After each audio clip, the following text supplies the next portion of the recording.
अच्छा। हाँ, गाय को अगर आप उपाधि देते हैं, अगर आप गौ माता को कहते हैं तो आप होलिस्टन को गौ माता मत बोलिए। फिर बीज संस्कारित है बीजामृत से, तो आपके जो कोई भी रोग फंगीसाइड जो है इसको नहीं आएगा। आप जैसे बेविस्टिन वगैरह का वो लगाते हैं, पौधे को इतना ही पोषण चाहिए होता है जो इसके पास हमारे गोबर गोमूत्र के जो एक लेयर बन चुकी, ये इसका पोषण का काम करती है थ्रू आउट द लाइफ। ये जब तक रहेगा इसका पोषण का काम करेंगे, वहाँ जीवाणुओं की संख्या बढ़ाएगी। इसको पूरे खेत के अंदर छींट के और आप सिंचाई कर सकते हैं। आपको 3 दिन के अंदर इसके रिजल्ट दिखाई देंगे। साथियों, सरदार पटेल कृषि विश्वविद्यालय मेरठ में हम इस समय हैं और यहाँ गन्ना विकास विभाग मेरठ का स्टॉल है और यहाँ पे हम देख रहे हैं जो बहुत सारे यहाँ पे प्रोडक्ट्स रखे हुए हैं। तो यहाँ पे आके देखते हैं कि ये जो इन्होंने दवाइयाँ तैयार की हुई हैं इनके बारे में जानकारी लेते हैं। आपका शुभ नाम? उपेंद्र आर्य। उपेंद्र आर्य, आप कृषक हैं जी। तो इसके बारे में बताइए सर, ये जो दवाइयाँ आपने यहाँ पे तैयार कर रखी है ये क्या है और क्या इनका रोल है, कैसे काम करती है जी? ये क्या है जी? ये फफूंदीनाशक है जो हम प्राकृतिक खेती में इसको इस्तेमाल करते हैं जी। ये देसी गाय की छाछ है जिसमें हमने कॉपर के साथ उसको फर्मेंट कर लेते हैं जी। जी। उसको आप लगभग 3 दिन तक तो आप रख ही सकते हैं, कम से कम 3 दिन आप उसको रखें और उसके बाद आप इसको फसल पे इस्तेमाल करें। तो एक तरह से बहुत अच्छा फफूंदीनाशक है। तो क्या इसका तैयारी क्या करने की क्या विधि है? तैयार करने की विधि यही है, आप देसी गाय का छाछ लें, छाछ में आपने तांबा डाला। आप जैसे 100 लीटर छाछ है तो उसमें लगभग 250 ग्राम तांबे का औसत आता है, आप उसी रेशियो में डाल सकते हैं। ठीक है। उसको फर्मेंट होने दीजिए और इसको फिर 3.5 से 5% तक, वो फसल के ऊपर निर्भर करता है किस फसल पे हम कितना डाल रहे हैं। तो 3.5 से 5% तक का हर फसल पे स्प्रे दे सकते हैं और फफूंदीनाशक बहुत अच्छा है। तो किस किस रोग पे ये काम करती है? ये फफूंदी से संबंधित जो भी रोग हैं, प्लस ये नाइट्रोजन पूर्ति भी करता है। अच्छा। हाँ, ये नाइट्रोजन का भी काम करता है फसल के अंदर जी जी। तो अगर आप इसका रेशियो बढ़ा लेते हैं, आप इसको मतलब 4 से 6%, 8% तक ले लेते हैं तो आपकी नाइट्रोजन की भी पूर्ति साथ साथ करेगा। तो पोका बोइंग वगैरह जैसे जो रोग होते हैं, हाँ, उसके लिए अलग है। ये फफूंदीनाशक है, उसके लिए आप 10 पनियार्क जो हमारा बनता है, आप 10 पनियार्क पे जा सकते हैं। ये हमारे दूसरे हैं, ये 10 पनियार्क है जी। 10 पनी मतलब 10 पत्ते, मतलब ऐसे 10 पत्ते जिसको देसी गाय ना खाती हो।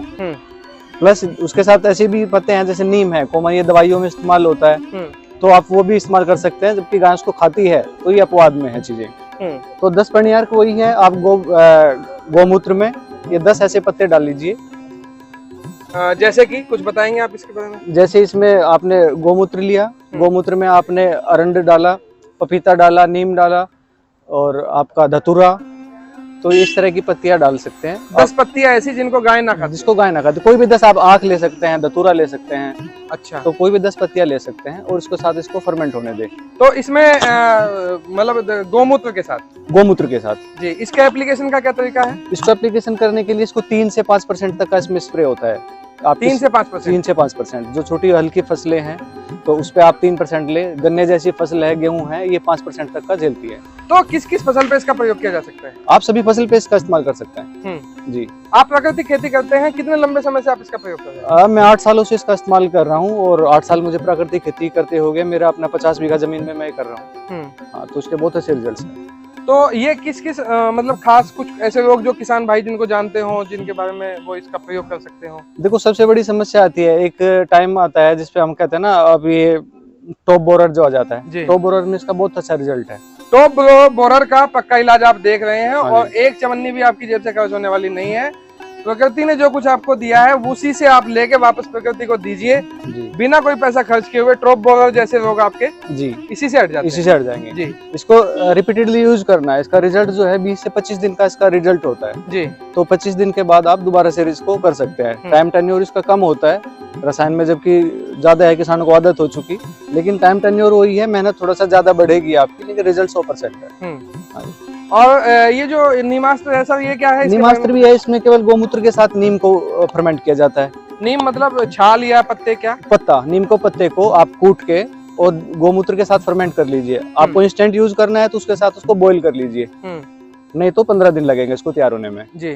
तो उसको छान के और इसको आप स्प्रे दे सकते हैं। इसमें जैसे छोटे जो कीट होते हैं, छोटा कीट को हटाने के लिए हमें केवल इसमें कीट रोधक हम इस्तेमाल कर रहे हैं, ये नाशक नहीं है। 10 पर्णी है, निमास्त्र है, अग्नियास्त्र है, ये नाशक नहीं है, कीटनाशक नहीं है, ये कीट रोधक है।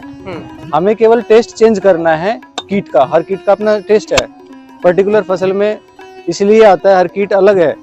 हम उसका केवल स्वाद चेंज करना है, और उसका स्वाद चेंज होगा तो वो रोधक हो जाएगा, मतलब हमने रोधा उसको रोक लिया वहां से आने से, तो ये कीट रोधक का काम करते हैं। तो बहुत अच्छी जानकारी आपने यहाँ पे दी है उपेंद्र जी। इसके अलावा कुछ और भी प्रोडक्ट्स आपके स्टॉल पे यहाँ जी रखे हाँ, हुए हैं? बहुत इसके सारे बारे में प्रोडक्ट्स क्या है। बताइए? ये घनजीवामृत है जी जैसे गाय का गोबर, देसी गाय का अगर मैं बोलता हूँ तो देसी गाय से मतलब है, क्योंकि इसमें जीवाणुओं की बहुत अच्छी संख्या होती है। नहीं, जो ये अमेरिकन गाय है, ये गाय नहीं है? नहीं, गाय जैसा पशु है। अच्छा। हाँ, गाय को अगर आप उपाधि देते हैं, अगर आप गौ माता को कहते हैं तो आप होलिस्टन को गौ माता मत बोलिए फिर। वो गाय जैसा दिखने वाली एक पशु है, जैसे नील गाय। जैसे नील गाय भी एक गाय है। हाँ। ठीक है जी, लेकिन वो गाय नहीं है। हाँ, मतलब नाम है उसका। हाँ, तो होलिस्टन जो है तो लैब एक कृत्रिम पशु है, ये प्राकृतिक पशु भी नहीं है। तो ये मैं जहाँ पे गाय की बात करता हूँ तो देसी गाय से मेरा। तो ये घनजीवामृत कैसे तैयार किया जाता है और इसका क्या तरीका है, क्या इसका फायदा है? हाँ, सबसे पहले तो बताइए जी। सबसे पहले तो मैं ये बता देता हूँ, घनजीवामृत बनाने के में मतलब देसी गाय का इस्तेमाल करना है, क्योंकि इसमें जीवाणुओं की बहुत अच्छी संख्या होती है। 1 ग्राम गोबर में 300 करोड़ जीवाणु है। अगर होलिस्टन में जाओगे तो कुल 70 लाख, तो कहाँ 70 लाख कहाँ 300 करोड़, तो इतना डिफरेंस यहीं पे आ जाता है। प्लस इसके अंदर जो बहुत सारी चीजें होती हैं, जैसे देसी गाय में सूर्यकेतु नाड़ी होती है, तो सूर्यकेतु नाड़ी के कारण ये सूर्य का बहुत अच्छा मतलब उसके अंदर एक बॉडी के अंदर जो प्यूरिफिकेशन का काम होता है, तो बहुत सारे रोगों को तो वहीं से खत्म कर देता है। वो इसके अंदर होती है वो चीजें जी। तो इसमें आप 1 कुंटल गोबर ले सकते हैं। 1 कुंटल गोबर में आप 2 से 3 किलो 4 किलो तक भी आप गुड़ घोल के उसमें आप मिला सकते हैं, बेसन मिला सकते हैं, और गोमूत्र, मतलब जिस तरह से हमने वो जीवामृत बनाते हैं, लिक्विड में बनाते हैं, तो उसी से सॉलिड फॉर्म में है। आप इसको ढक के रख दीजिए जूट के बोरे से। 15 दिन के बाद इसमें दोबारा से इसके कस्सी से इसको पलटा दे दीजिए। पलटा देके फिर आप इसको सुखा के रख लीजिए। तो ऐसा बताया जाता है कि जीवामृत से कहीं ज्यादा इसकी जो है क्षमता होती है? नहीं, क्षमता अधिक नहीं होती, चीज वही है, बस ये है आप इसको एक समय ऐसा होता है, बारिश का मौसम है जी, तो बारिश के मौसम में आप पानी तो खेत में चला नहीं सकते, पहले से ही ऊपर बारिश बहुत है, तो खेत से सिंचाई में तो पानी जाएगा नहीं, तो जीवामृत हम चलाएंगे सिंचाई के साथ चलता है या स्प्रे में जा रहा है। लेकिन एक समय ऐसा आता है किसान खेत में घुस भी नहीं पाता, तो उस वक्त जो है हम इसको अपना कट्टे बोरे, जैसे लोग यूरिया डीएपी एनएपी जो ये सब रसायन डालता है, तो उसी हिसाब से इसको डाल सकते हैं। इसके रिजल्ट बहुत अच्छे हैं, ये मिट्टी के अंदर जाएगा, फर्मेंट होगा जी। ये जो यहाँ पे रखा है, ये क्या है, इसके बारे में? ये बीजामृत है जी। ये बीजामृत है, ये बीज को संस्कारित करने के लिए होता है। ये गोमूत्र और गोबर का मिश्रण होता है। मतलब ये थोड़ा थिक फॉर्म में है, मतलब लिक्विड नहीं है? हाँ, थिक फॉर्म में है। इसमें जो है गोमूत्र होता है, गोबर होता है, 1 बराबर रेशियो में। इसके साथ आप 10 ग्राम प्रति किलो के हिसाब से रेशियो में चूना भी डाल सकते हैं इसके अंदर। अच्छा, उसको क्या काम करेगा? चूना डालने से ये फायदा है कि आपको फंगिसाइड का काम करेगा, और परमानेंट आपका 90% ऑफ बैटल जो किसान का होता है वो यहीं से डन हो जाता है। आपको 90% फसल का जो होता है आपने यहीं से कर लिया, अगर आप बीज को संस्कारित कर रहे थे। ये बीज संस्कारित किया हुआ। तो ये कैसे तैयार किया जाता है, कुछ शॉर्ट में बताएंगे? हाँ, शॉर्ट ये बताया ना मैंने, गोमूत्र लेंगे, गोबर लेंगे, 1 इक्वल रेशियो में ले लेंगे। ठीक है जी। इसको कम डेंसिटी हम बढ़ा सकते हैं, हमें यूज करने के ऊपर है। प्रति किलो 10 ग्राम के हिसाब से आप चूना डाल लो इसमें, और इसको मिश्रण बना के और इसको लेप कर लीजिए आप, जो भी आपका बीज है। इसको फिर छांव में रख दीजिए सूखने के लिए। तो गन्ने के अलावा और फसलों में भी सभी कोई भी बीज जो है हम इसमें संस्कारित कर सकते हैं, कोई भी बीज। बस ये कंडीशन ही है, उसको उसमें मिलाने के बाद आप छांव में रख दो कुछ समय के लिए, सुखाने के लिए कच्ची जगह पे रख दो, तो उसका मॉइस्चर जल्दी सूख जाएगा। और जब वो फेंकने लायक, छेंटने लायक हो जाए या अलग अलग उसका दाना दाना हो जाए, तो उस वक्त आप उसको बीजा सकते हैं। बहुत अच्छी जानकारी आपने यहाँ उपेंद्र जी किसान भाइयों को दी है। और वास्तव में देशी गाय, किसान साथियों, मैं कहता हूँ कि एक देशी गाय, इस तरह के प्रमाण भी मिलते हैं साहित्य में कि एक देशी गाय 30 से 40 एकड़ तक का जो है किसानों की कॉस्ट कवर कर सकती है जी। खेती की लागत घटा सकती है जी। और देशी गाय का जो गोमूत्र है, यदि केवल देशी गाय के गोमूत्र का ही प्रयोग करना हो तो किस तरह से किया जा सकता है? देखो, देशी गाय का अगर हमें गोमूत्र का इस्तेमाल करना है, इसके कई तरीके होते हैं। आप देशी गाय के मूत्र में शाम के समय आप मूत्र लीजिए। 1 एकड़ के लिए मैं आपको एक आंकड़ा दे देता हूँ। आप इसमें 10 लीटर मूत्र लीजिए, इसमें 4 किलो आप गुड़ डाल दीजिए और उसको उसमें अच्छे से मिला लीजिए। आप शाम को रख दो उसको मिला के।